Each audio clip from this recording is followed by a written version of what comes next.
Shut up. The part of our culture that is constantly looking for a reason to be pissed off are actually much more exhausting to me than somebody like the M&M's responding.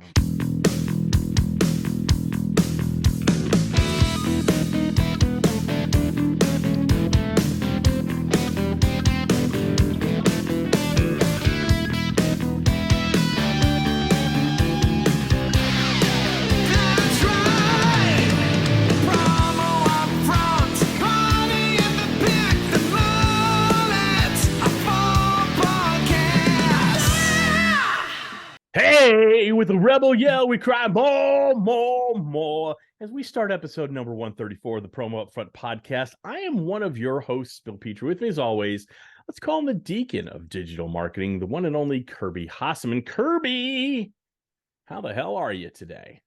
I'm doing well, man. Really good, actually. Things are good. I think the usually January is slow. I think for many people in the industry, I've actually talked to quite a few people who are having really good Januaries. We are one of them. We're substantially up over the last couple of years, and not just from a sales perspective, but just from an activity perspective. And that gets me fired up. So I'm excited, man. How about you? That's same as you. I am still kind of in a positive way, digging out from Vegas, a lot of opportunities, having a lot of great conversations with people. And, I didn't get sick. I don't think you did either. I have the Vegas cough like we all get for a period of time afterwards. So I feel very fortunate for that because I know a lot of people did get COVID or RSV or the creeping crud or whatever it is. But, as I was sitting here doing some prep work for the show, I got to thinking, as I'm wont to do, one thing suppliers don't share often enough, Kirby, is their why. Well, PXP Solutions, they specialize in decorated apparel. Their why is to build strong and collaborative relationships and partnerships with their distributor clients. In other words, they strive for a shared vision and purpose. And I really like that, a shared vision and purpose. Their success in working with clients is really due to their shared belief and dedication to the highest standards of customer service, attention to detail, communication, and a fervent commitment to everyone being thrilled, not satisfied. You know how I don't like the word satisfied, but thrilled when the job is complete. And Kirby, doesn't a perspective like that get you excited about working with a screen printer or decorator? Yeah, and I think it is great to see because it's not always it's the exception rather than the rule, I guess is what I'm trying to say. I think so many people are willing to deal with fine.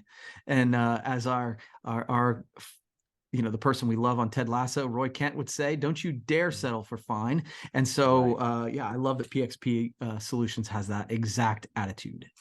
Great. That's 100%. I agree 100%. And I love that analogy, Kirby. In addition to their dedication to service, things like innovative graphic design, specialty printing techniques, and having everything under one roof from concept to fulfillment, that's what they're all about. And so here's one other thing. Okay. The owner of PXP, Bruce Jolish, encourages you to call him directly. That's right. He answers his phone. In a day where we all avoid human interaction, Bruce craves it because he knows that's a really easy way to facilitate what they're trying to accomplish with their distributor partners. So Bruce Jolish at PXP Solutions, he'd love you to call him directly at 214-380-1883. Or you can email him at bruce@pxpsolutions.com. He would love to have the privilege of working with you and the clients you serve. Love that message and really appreciate their partnership. So Kirby, we're at episode number 134 of this fine broadcast. Yeah. I have the honor of the upfront section today. This might be a 16-second conversation. Okay. So I am sure you saw this. This happened in Vegas, that Halo Branded Solutions, where you and I have formerly plied our trade, and announced that they had hit $1 billion in sales in 2022. And then right after that, 4imprint said, well, we did too. We did too, which is fine, and not castigating that. And then Proforma, I think it was just 2 days ago, shared that they are at $600 million. So, with the Halo announcement, so we have a lot of large distributors announcing how big they are. I mean, that's generally what we're saying. This is how successful we are based on size. Yeah. And for the first time in our industry, somebody's hit that milestone, that 1 billion milestone with Halo. Does this mean anything to you when you see this stuff? I mean, I just want your perspective as a distributor. Do you care? Do you not care? Yeah, no, I actually, so I would say it's a little bit like the first person was a big deal to me. After that, it Yeah. was less so, and not to Yeah. to denigrate what 4imprint or Proformas did, but when I heard the Sure. announcement in Vegas that Halo hit $1 billion, yeah, it raised an eyebrow, and I think kudos to them. Clearly a super well-run organization, and for whatever reason that inspires me a little bit more than 4imprint, just because Halo's closer to my business model Well, than yeah, they're a 4imprint. traditional Yeah, distributor, much yeah, like you. yeah. Absolutely. And so that, I think what I kind of look at that is saying, okay, cool. Well, I don't even aspire to be $1 billion company. That's not what I Right. want. But what I do think it does is it goes back to saying what we've been saying for the last several years. I really think that the pandemic and COVID and all of that did nothing to detract from the value of what we do. It only enhanced. And I think for me to see things like that and see companies succeeding in that crazy way kind of solidifies my opinion on that. Yeah, I'd have to agree with you on every point there. I hope when Mark Simon announced that at their awards dinner, he pulled a Dr. Evil and said $1 billion. I don't know if he did. He should have. I Yeah. like to think that he did. Yeah. Maybe he did. I don't know.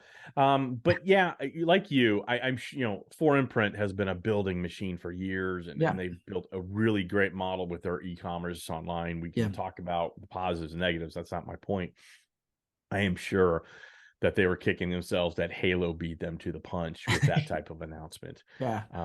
So to me, I those are impressive. Like you said, I think that first one is impressive. I don't really care about anybody else's, and that's not to denigrate a great accomplishments of anybody who's achieved 1 million in sales, 20 million in sales. It doesn't. I think that's an enormous feat in Halo hitting $1 billion, 4imprint hitting $1 billion, Proforma hitting 6 million. Those are fabulous numbers, and that's a testament to those organizations. As a consumer of industry news, after that first one, I'm kind of like, okay, got it. That's awesome. It starts to just lose its meaning. So that was my thought. I love that we have those success stories. Yeah. Especially in large distributorships. I know we both know Greg Nuzillo. He has a great story to tell. He started with nothing and really built a fabulous organization. And Mark Simon has a great story resurrecting Halo out of a really financially perilous bankruptcy, which I was part of for a while. So really great stories, but I'm not sure I care much more. Yeah. Well, I guess the other side of it, though, Bill, is that, like, especially on the Proforma and Halo side, and again, I guess it's the thing that resonates more with me. What 4imprint's done is impressive. Sure. But the reality of it is, you say Halo, but Halo and Proforma are both made up of other individuals whose businesses that we can learn from. Like, I don't know, the business model for 4imprint's amazing, but I don't want that business model, so I'm not going to learn from it as much. But I would say that the Halo folks and the Proforma folks are made up of individual sort of salespeople and business owners. Absolutely. And so I guess I'm excited for those individuals as well. And so you hit on something. So the big story of we hit $1 billion, we hit $600 million. That's a story. Underneath that are hundreds of fabulous, smaller, more personal stories that I do think we can learn from and we can relate to. So I think you made a great point there, which generally I don't think that happens often. It doesn't happen very often. It happens every podcast. But Kirby, I'm kind of amped up today. I'm actually having coffee today. So everybody just relax. I'm having coffee. So Ellie Bath, yes, I'm having coffee today. Yeah. So I'm already amped up, but I got to tell you, I got to amp it up a little more. That's right. Hey, distributors, is your marketing working? If you can't answer that question, if you can't answer that question with an immediate hell yeah, then you need to reach out to our good pal, Jason Noakes over at Promo Pulse. Promo Pulse can help you consistently amplify your sales through stunning, beautiful outbound marketing that's so easy to use. You can customize it, you set it, and you forget it all within 5 minutes. You can learn more at our friends at Promo Pulse at promopulse.io/amp. Not going to be sorry you did. All right, Kirby, what's our topic? Okay, I've got actually a bunch of topics, so I'm sure I'm not going to get to all of them today, but this is something that's kind of makes prep for next week a lot easier. Yeah, it really does. It really does. So I'm going to say this one is finding the who. So sounds like a really low rent Dr. Seuss book. Yeah, that's right. I've had a lot of conversations, and with I get the opportunity to talk to some really bright minds on delivering marketing joy every week, different marketers, and a lot of them spend time. I certainly talk to people in our industry, but when I talk to people outside of our industry, I'm fascinated by how often the first thing people talk about when you say, okay, how do you do Facebook? How do you do this? How do you do this? Their first thing is, well, who are you trying to reach? What is the avatar? Who is that? Absolutely. And what's been fascinating to me, and part of what got me thinking about this is your presentation in Vegas, which was really good. Thank you. You bet. But I've been talking to people in the industry, and several times people be like, "Hey, what's your product recommendation for rainy days? What's your product recommendation for this? Whatever." And each time I keep saying, "But who's it for?" Yep. And so it is fascinating to me how they kind of get glassy-eyed where they're like, dude, I just want you to say this stress bottle or whatever. I think if we want, and I kind of wanted to give you a chance to wind up a little bit on this, but it's because I know it is something that you're passionate about. But I think if we want to be considered marketers, we have to start asking those questions, that it's not just about how cool this rubber ducky is. It is about who we're trying to reach and where we're trying to reach them. Yeah. Go. Yeah. So you've successfully wound me up. Yeah. So I think one of the things I hit on is I was preparing for my session in Vegas. My session in Vegas was called Own the Brand to Own the Business. And it was about really understanding every aspect of your client's marketing so you can really become much more of that trusted advisor we all say we want to be, but we really don't know how to be. Yeah. I'm not going to get deep into that. But what I will say to answer your question is we don't consider who's actually receiving the merchandise enough. We do a terrible job at that. And one of the kind of those light bulb moments, right? We all have them as we're working or doing so. I had a light bulb moment is as distributors, we're not really salespeople. Yes, we sell, but most of the people are already convinced, most of our prospects and clients are already convinced that they need to buy promotional products. In fact, most times they come to you and say, I need something for a trade show next week. I need something to launch a new product. I need something to mark a company anniversary, so on and so forth. And so the second that happens, you're no longer a salesperson. They are ready to buy. Yeah. You are now a marketer. You need to find the right vehicle for them. And that always starts with the question, tell me about your target audience. Right. You know, the analogy I used in the session, which, you know, I kind of love, you know, me, I love a good analogy. Just because everybody buys promotional products does not mean everyone's your client. The analogy I use is a lot of companies sell hamburgers, McDonald's, Five Guys, and even like Smith and Walensky or Gordon Ramsay. They're all hamburgers, but they sell to very, very different audiences. The people who are happy with a McDonald's cheeseburger generally are not being targeted by Gordon Ramsay for a $45 Wagyu burger, and vice versa. So just because everybody buys hamburgers doesn't mean everybody's going to buy your hamburger. So at that point, you need to ask. And those are hard questions to ask. You ask a question, you know, who's your target audience? And you do get that glaze eye once in a while. And they kind of look at you like, what do you mean? What's it matter? It matters greatly. So when I see those, it's the whole point of the exercise. It is. When I see those questions on the promotional products professionals page, it's like, I need 400 somethings for a convention and the budget's X. It's like, man, I whatever I tell you might be the greatest thing in my mind, but I have no idea what your audience is. So I move right past them because I don't have enough information to speak intelligently on them. Yeah. Well, I think that one of the things I have said a little bit differently, I'd said that we do have an industry full of salespeople, and that's part of the problem, because I've said, I always thought everybody was a marketer, and we're not. We're an industry full of salespeople who sell marketing products. Correct. And that's the difference. And I think that by just simply asking who's it for will really help you reverse engineer what you want to do. So it will, and you're still a salesperson, but you need to start. It's the second you know that they're looking for something, you need to think like a marketer. How do I make what they're going to? How do I make what they're going to buy for me as effective and cost effective and as effective as possible to move that audience to action? The second you do that, that's how you start becoming that advisor and that trusted person we all want to be. Cool. All right, Kirby. Yep. Do you want to talk about sweets or savory? It's your choice. Let's go sweets. All right, M&M's is Yep. shelving Okay. I their was hoping you'd bring mascots. this up. M&M's is shelving their mascots because of a backlash. Now, they made headlines last year in 2022 for redesigning their spokes candies. If anybody's not seen them, they're little graphic manifestations of plain and peanut M&M's. Yep. So most notably, they changed the green M&M's white go-go boots to sneakers. And her and the brown M&M have quote unquote become friendlier to each other, showcasing force supporting women.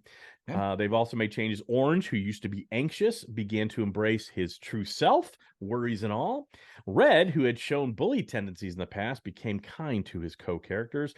And even in October, they introduced a new character, and first time in 10 years, the purple M&M. Now, the changes were meant to reflect personalities, Yep. not genders. However, the company was criticized. They were lit on fire because they had to change their spokes candy. So they released this statement, Kirby. Mm-hmm. In the last year, we've made some changes to our beloved spokes candies. We weren't sure if anyone would even notice, and we definitely didn't think it would break the internet. But now we get it. Even a candy's shoes can be polarizing, which was the last thing M&M's wanted, since we're all about bringing people together. Therefore, we have decided to take an indefinite pause from the spokes candies. In their place, we are proud to introduce a spokesperson America can finally agree on, the beloved Maya Rudolph. We are confident Ms. Rudolph will champion the power of fun to create a world where everyone feels they belong. Kirby, I've got some hot thoughts on this, but I'm going to yield the virtual floor to you. What say you? This is so a couple things. Number one, as I look back at this, because again, it happened a year ago or whatever, the idea that if we didn't think anybody would notice, well, then why the hell did you make an announcement about it and make a big, like, if you wanted to do it in a way that wouldn't have brought all this attention, then you would have just made those changes and moved on with your life and whatever. And probably maybe people wouldn't have made a big deal about it, but you made a big deal about it. So like the idea that you didn't think there would be some pushback, because people are pissed off about everything. If you think everybody loves Maya Rudolph, I do, but someone will be mad about that too. So sure. The idea that now they're pulling away from the king, like, this is the weirdest story I've heard in a while. And so my favorite response to this is actually from I think it's A&W Root Beer. Okay. Have you seen this? I have not. Okay. And then I want your hot takes, but I think this is really funny. So A&W Root Beer has announced that they are working on its mascot because it's polarizing, because they have Rudy the Great Root Bear and it didn't have pants. And so they're adding pants to the bear. Because, and it's a total, they're making fun of M&M's completely, and that therefore Rudy will be wearing jeans going forward. Fans are not to worry because they will continue to be the spokes bear. So I actually like that, because M&M's announcement is so absurd that we should really have some fun with it.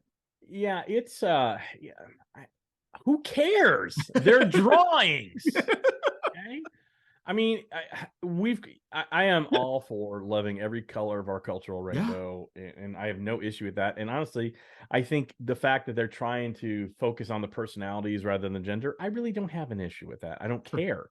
I truly don't care. I don't think that's going to help anybody who, or hurt anybody. I think it's completely, it's just they're drawings for a candy. So I'm not sure M&M's, the last thing M&M wants to do, since they're all about bringing people together. No, they're all about selling chocolate is what they're all about. Sure.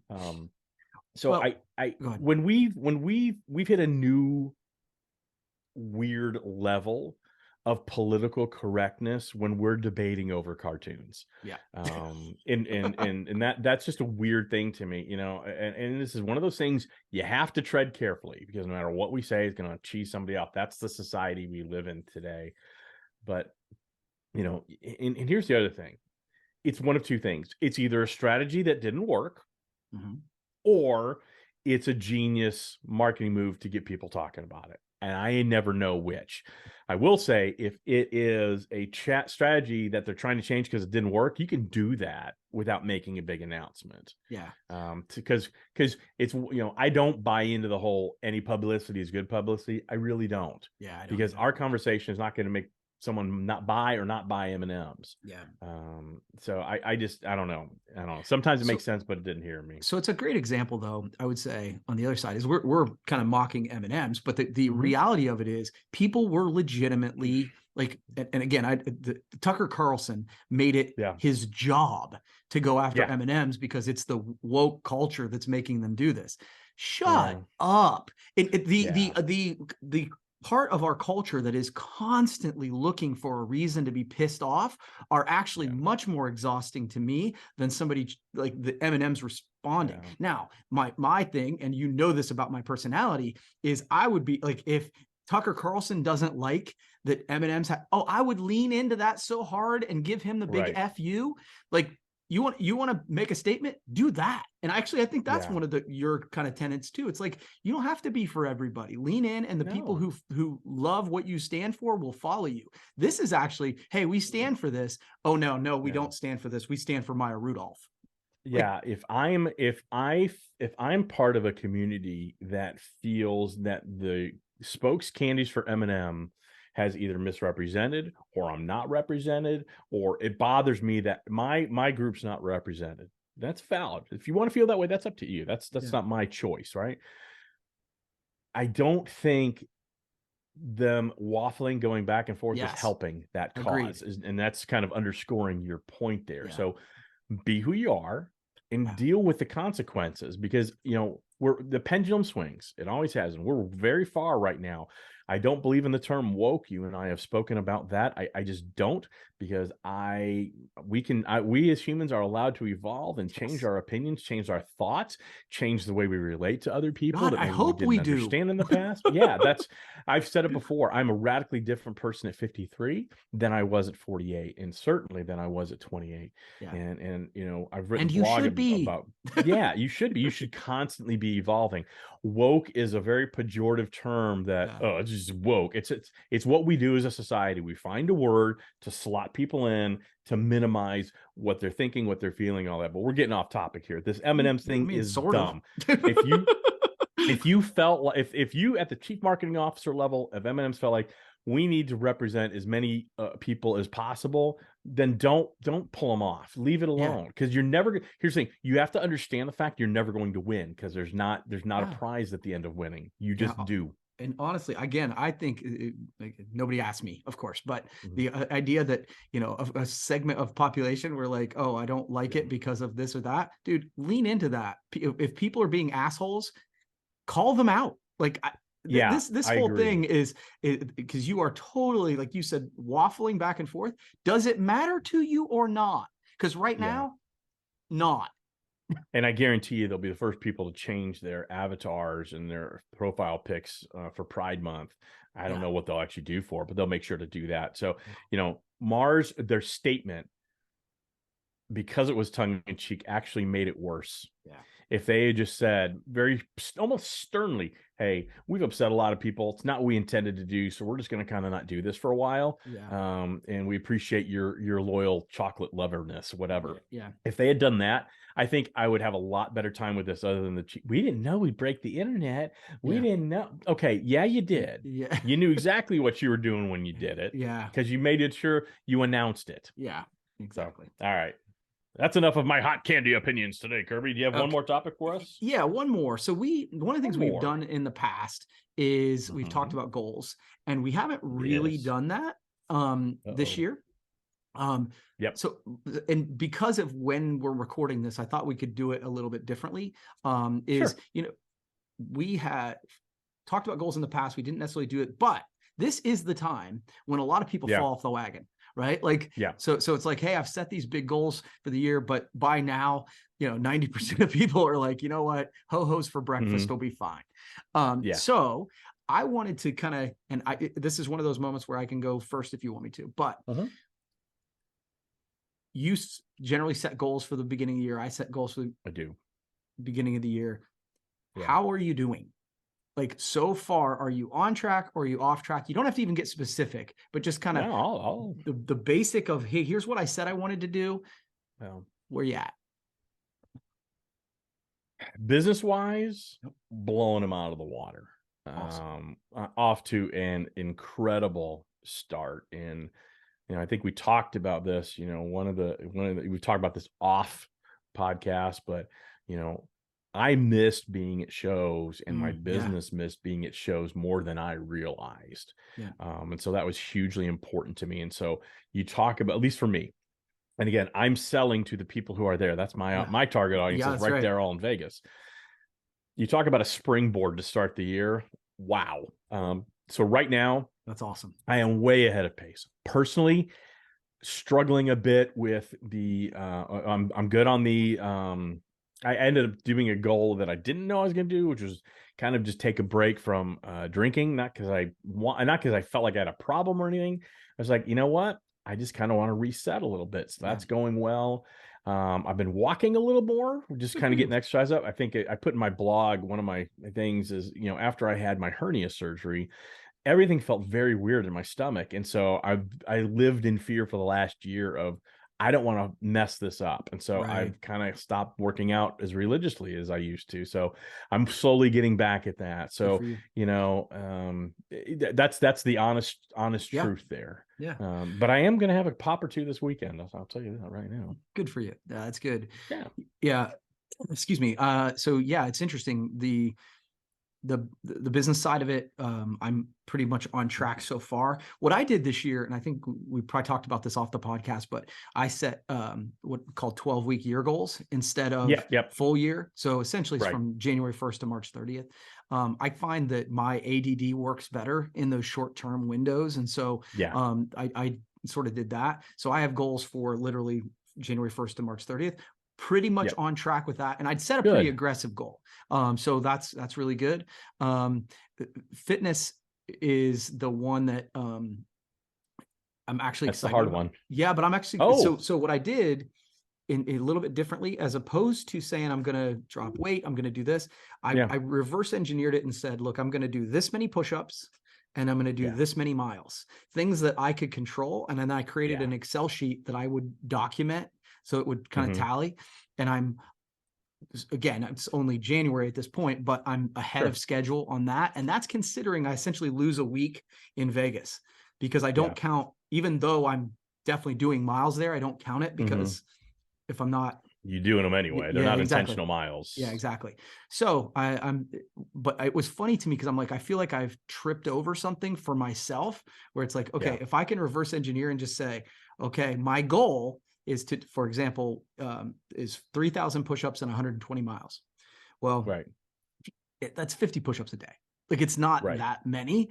And so I've found that because I've got the Excel sheet and I've got this thing on my list, I'm like, have I done the push-ups yet today? And it's pushed me to do workouts I wouldn't have otherwise done. And so I love that. And again, I've never set weight goals like I want to drop this much weight or anything like that. It's more of, I want to do something. I need to do this X times a week. Yeah, perfect. Whatever that meant. So no, I get that. I think it's great. And it's one of those things, we talk about goals at the beginning of the year, and then we never really follow up with each other and hold each other accountable for those things. Yeah. But I'm glad to hear you're on track with yours, and that's all good stuff. Do you want to do another topic? I don't want to do another topic. I think we're done.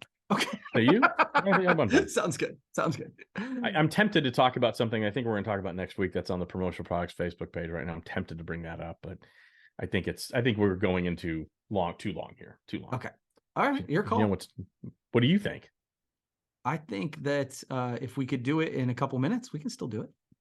Okay, let's do it. All right. So there's someone who posted on the Promotional Products Group Facebook page who if for no other reason, it was brought to our attention. So it's like, I feel obligated, right? Yeah, it was brought 5 minutes before we started recording this morning, our attention. So I will not say this person's name. You can go find it in the Promotional Products Facebook group page if you want. It said, I just got the email from Sage about the new diversity search fields in the search engine. I am absolutely horrified. By the way, that's not me saying this. This is a lady. I want to be very clear. Why in the world would I want to order from suppliers who are strictly owned by women, gays, blacks, etc.? I'm reading that verbatim, folks. How insulting is this? I never wanted anyone to order from me because I'm a woman-owned business. This is about the biggest insult you could impose on me. So wow. That's, I find that interesting that someone has that perspective, that they're offended that someone could search what suppliers to use by their ethnicity, their sexual orientation, or whatever. Why would that bother anybody? I don't understand that, because as when I was a distributor, you have clients who we need minority owned spend, and that's the way you can track that. Yeah. So for her to say that, if I this is what I think, and I would love your opinion as well, Kirby Hasseman. If something like putting in the search field so you can find certain organizations offends you, it's time to get out of this business. Go do something else. Yeah. It seems like not you, Kirby, but this person wrote this, you'd be much happier in 1955. So go ahead and head back there, because honestly, I think that is not telling you have to do business. And I wrote a comment in the post, and I'm going to share this, and then I want to hear what you have to say. I'm going to shut up. But she said that she was offended. She said, I've been working with all cultures for the entirety of my career. I have no problem with it. I have a problem with suppliers owned by white men that aren't included in the filters. And my response was, absolutely they are. You just check all the boxes and presto changeo, you have the supplier list of your dreams, because most of them are owned by white men. I don't understand why anyone would put this out there. If you're not happy with something, again, we talked about this with MMs, you can stop using a service and not express your dissatisfaction.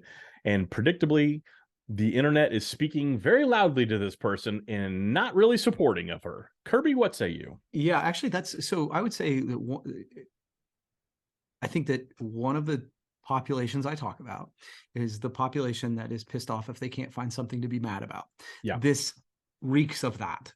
Like again, don't use supply. Like, the irony behind this is that if you want to avoid suppliers that are diverse in any way, this tool actually, in a really weird way, would allow you to do that. Maybe you don't want to do business with someone who flies the rainbow flag. I think that's weird, but if that's what you want, ironically, it could do that if you would be creative. So from my perspective, this is one of those moments where this is going to sound weird, but it restores my faith in humanity, because the idea that the promotional products professionals page, which often frustrates both of us, would come through loud and clear and say, no, it's weird that you just said this out loud. You should really rethink this. This isn't around with a couple of friends at the bar. This is one of those moments where you're on the wrong side of history on this one. Yeah, here I agree with you, and it restores my faith in the internet, not necessarily humanity. I'm not going to go that far, but it restores my faith in social media, kind of correcting people. Here's what scares me.